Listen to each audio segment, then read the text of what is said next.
O aroma opulento do café fresco, moído nas primeiras horas da manhã, tentava sem sucesso mascarar a tensão sufocante que pairava sobre a sala de jantar do casarão Viana.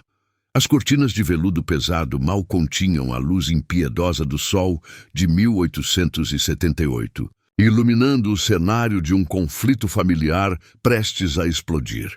De um lado da longa mesa de jacarandá estava o patriarca Barão Eduardo Viana, um homem cuja fortuna se media em sacas de café e cuja expressão era de granito puro. Seus olhos, normalmente astutos e dominadores, estavam injetados de fúria e descrença. Do outro, seus dois filhos, Ricardo, o mais velho e herdeiro natural, e Fernando, o mais jovem e impetuoso.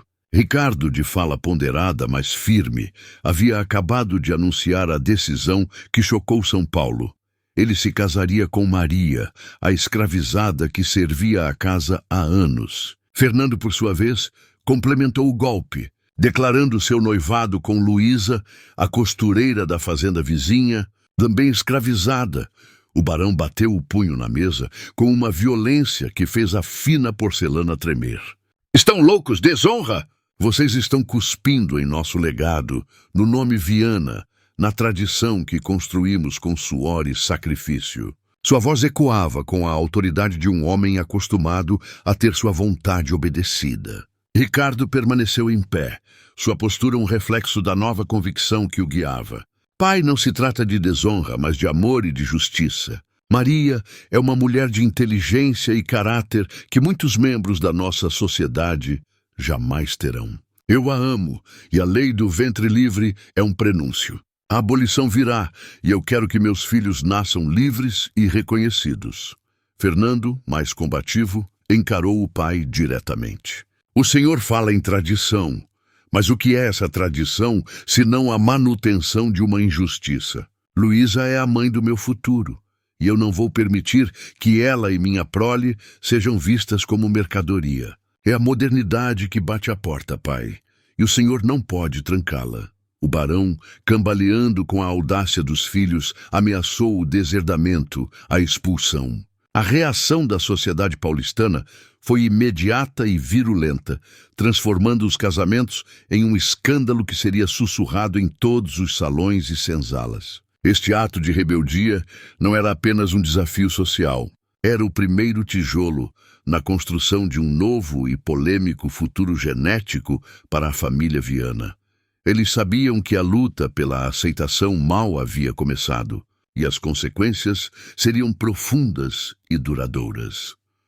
O dia dos casamentos foi um evento de proporções épicas, coberto por um silêncio hostil e olhares de julgamento, realizados na capela da fazenda, com a presença apenas dos poucos parentes que ousaram desafiar o barão e a corajosa comunidade de ex-escravizados. Os enlaces de Ricardo com Maria e Fernando com Luísa foram mais do que cerimônias. Foram declarações políticas e sociais. A alta sociedade lhes virou as costas de forma quase unânime. As portas dos clubes e dos salões mais exclusivos de São Paulo fecharam-se para os irmãos Viana.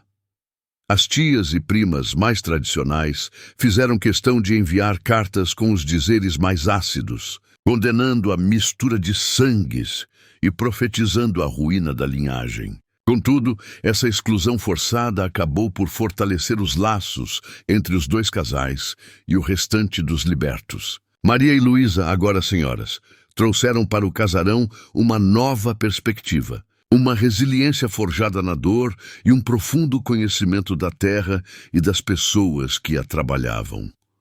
Maria, com sua calma inerente, começou a administrar as contas da fazenda, revelando um talento notável para a matemática e a logística que surpreendeu até Ricardo. Luísa, mais expansiva, dedicou-se à educação da nova geração de filhos de trabalhadores livres, criando uma escola improvisada na antiga senzala, transformando-a em um símbolo de esperança. A nova vida exigia adaptações drásticas. A opulência ostensiva do barão foi trocada por uma administração mais justa e racional dos recursos. O dinheiro que antes financiava festas e joias caras agora era investido na compra de terras, para a formação de uma comunidade de ex-escravizados, libertos pelos próprios irmãos Viana. A pressão social era constante, mas a paz e a crescente prosperidade da fazenda, impulsionada pela administração eficiente de Maria e o apoio moral de Luísa, falavam mais alto. A primeira geração de filhos interraciais dos Viana nasceu nesse ambiente de desafio e renovação, crescendo com a pele da cor do café e a liberdade no olhar. O segredo da união não estava apenas no amor, mas na sinergia de suas habilidades. Uma combinação de poder econômico branco e sabedoria prática e resistência negra, que resultava em uma força indestrutível no campo e nos negócios. O tempo avançou impiedosamente. A proclamação da República em 1889 e a abolição da escravatura no ano anterior finalmente transformaram o cenário legal do Brasil, mas a mentalidade da elite demorava a mudar. Os Viana, no entanto, estavam à frente do seu tempo. Os filhos de Ricardo e Maria e de Fernando e Luísa cresceram em um ambiente de privilégios econômicos, mas sob a constante sombra do preconceito velado e explícito. Eles frequentavam as melhores escolas, falavam fluentemente francês e inglês e tinham acesso à cultura e ao conhecimento, mas seus nomes e sua cor continuavam sendo um ponto de discórdia nos salões. O fato de terem a marca da mistura era um fardo e, ao mesmo tempo, um motor de excelência. Os pais, cientes da necessidade de serem 2 vezes melhores para serem considerados iguais, investiram tudo na educação e no caráter de seus filhos. O primogênito de Ricardo, Eduardo, herdou a astúcia para os negócios de Maria e a solidez de Ricardo, e aos 20 anos já gerenciava as exportações de café com uma visão global. A filha de Fernando, Clara, revelou-se uma intelectual brilhante, publicando artigos em jornais sobre a necessidade de uma reforma agrária justa, causando furor na classe dominante. Essa prole, vigorosa e altamente capacitada, começou a se infiltrar nas esferas do poder e da influência em São Paulo e no Rio de Janeiro. Enquanto a sociedade tradicional esperava que o sangue inferior dos escravizados diluísse a força da linhagem Viana, o que aconteceu foi o contrário. A fusão genética parecia ter gerado uma estirpe de indivíduos notavelmente resilientes, inteligentes e carismáticos. O sucesso deles não podia mais ser ignorado. Esse crescimento incomum e acelerado chamou a atenção não só da elite brasileira, mas de círculos acadêmicos distantes. As histórias da ascensão dos Viana, de irmãos que se casaram com escravas, chegaram ao ouvido europeus, distorcidas e magnificadas, como um estudo de caso biológico sobre a miscigenação. No início do século XX, quando o Brasil já respirava o ar da Primeira República, um homem alto e elegante desembarcou no Porto de Santos, Dr. Friedrich von Hassel, um renomado e polêmico geneticista alemão. Trazia consigo uma obsessão, a eugenia, a crença distorcida de que era possível aperfeiçoar a raça humana. Von Hassel não era um eugenista típico. Em vez de focar na higiene racial destrutiva, ele estava focado no que chamava de eugenia positiva, o estudo das combinações genéticas que resultavam em características superiores. E o caso Viana, com sua ascensão meteórica e notável prole interracial, tornou-se seu maior enigma. A história de que os ricos irmãos de São Paulo haviam se casado com escravizadas, produzindo filhos tão bem-sucedidos, era para ele uma anomalia biológica que precisava de análise e, se possível, de replicação. Von Hassel usou seus contatos acadêmicos e sua reputação para se introduzir no Rio de Janeiro e, em seguida, em São Paulo, apresentando-se como um especialista em botânica e melhoramento de culturas. Ele logo conseguiu uma audiência com o agora idoso Ricardo Viana, que, por sua vez, estava interessado em técnicas agrícolas modernas. O doutor era charmoso, erudito e aparentemente inofensivo. Ele rapidamente se tornou um hóspede frequente no casarão, observando a família com uma frieza clínica. Seus cadernos estavam repletos de anotações, medições craniométricas disfarçadas de brincadeiras, árvores genealógicas detalhadas com anotações sobre traços de personalidade, inteligência e saúde. Ele estava especialmente fascinado por Clara, a intelectual, e por Eduardo, o negociante. O que von Hassel buscava era o segredo genético, o gene recessivo ou dominante que, na fusão do sangue do senhor e da escrava, teria criado indivíduos superiores.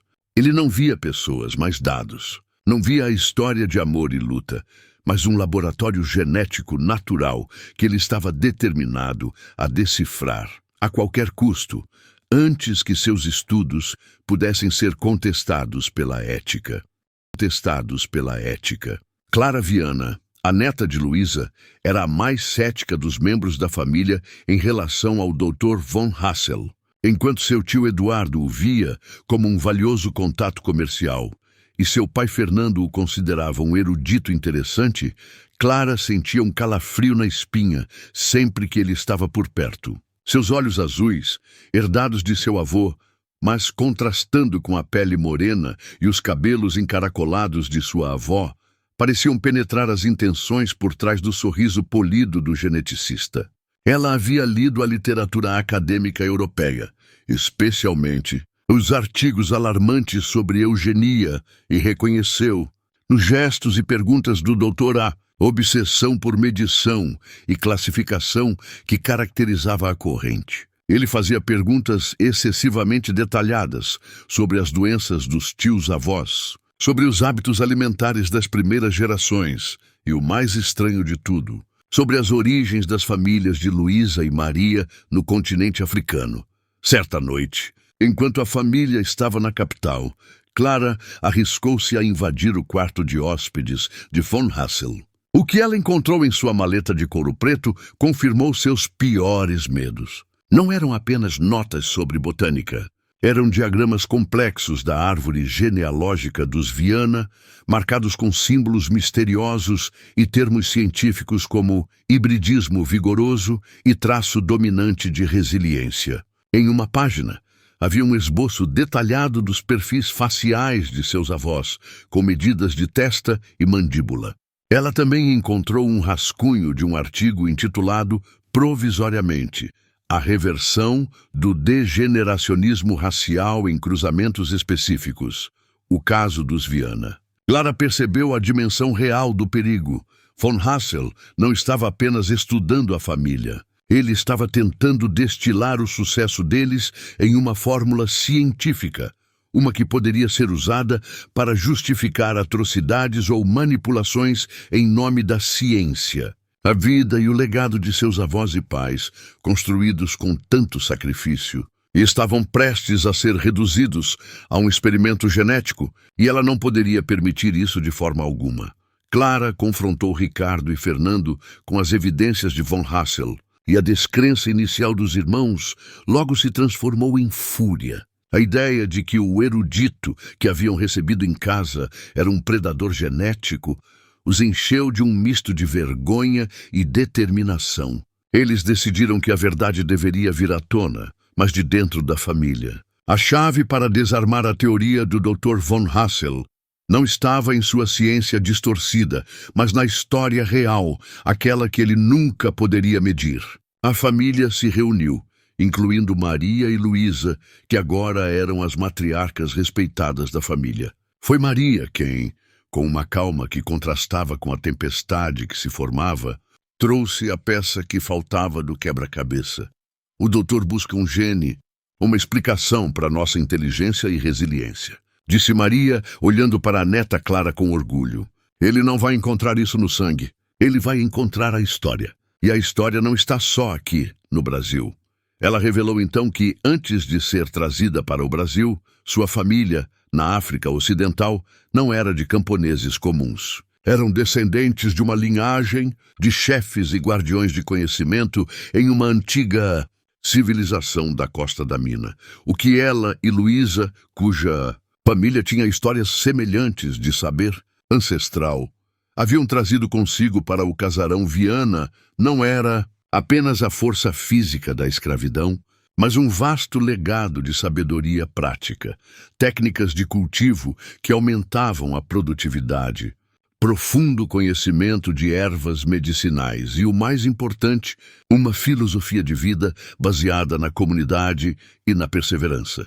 O segredo genético era, na verdade, um segredo de linhagem, uma herança cultural e intelectual que o racismo da época havia obliterado.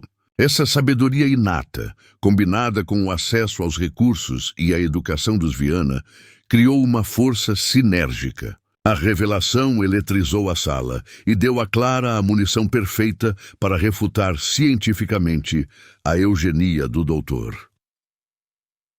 A família Viana, sob a liderança de Clara e as instruções de Maria, arquitetou um plano para desmascarar o Dr. von Hassel. Eles convidaram o geneticista para uma apresentação formal de seus estudos sobre a família em um congresso de agrônomos em São Paulo, que secretamente seria frequentado por jornalistas e acadêmicos anti-eugenistas convocados por Clara.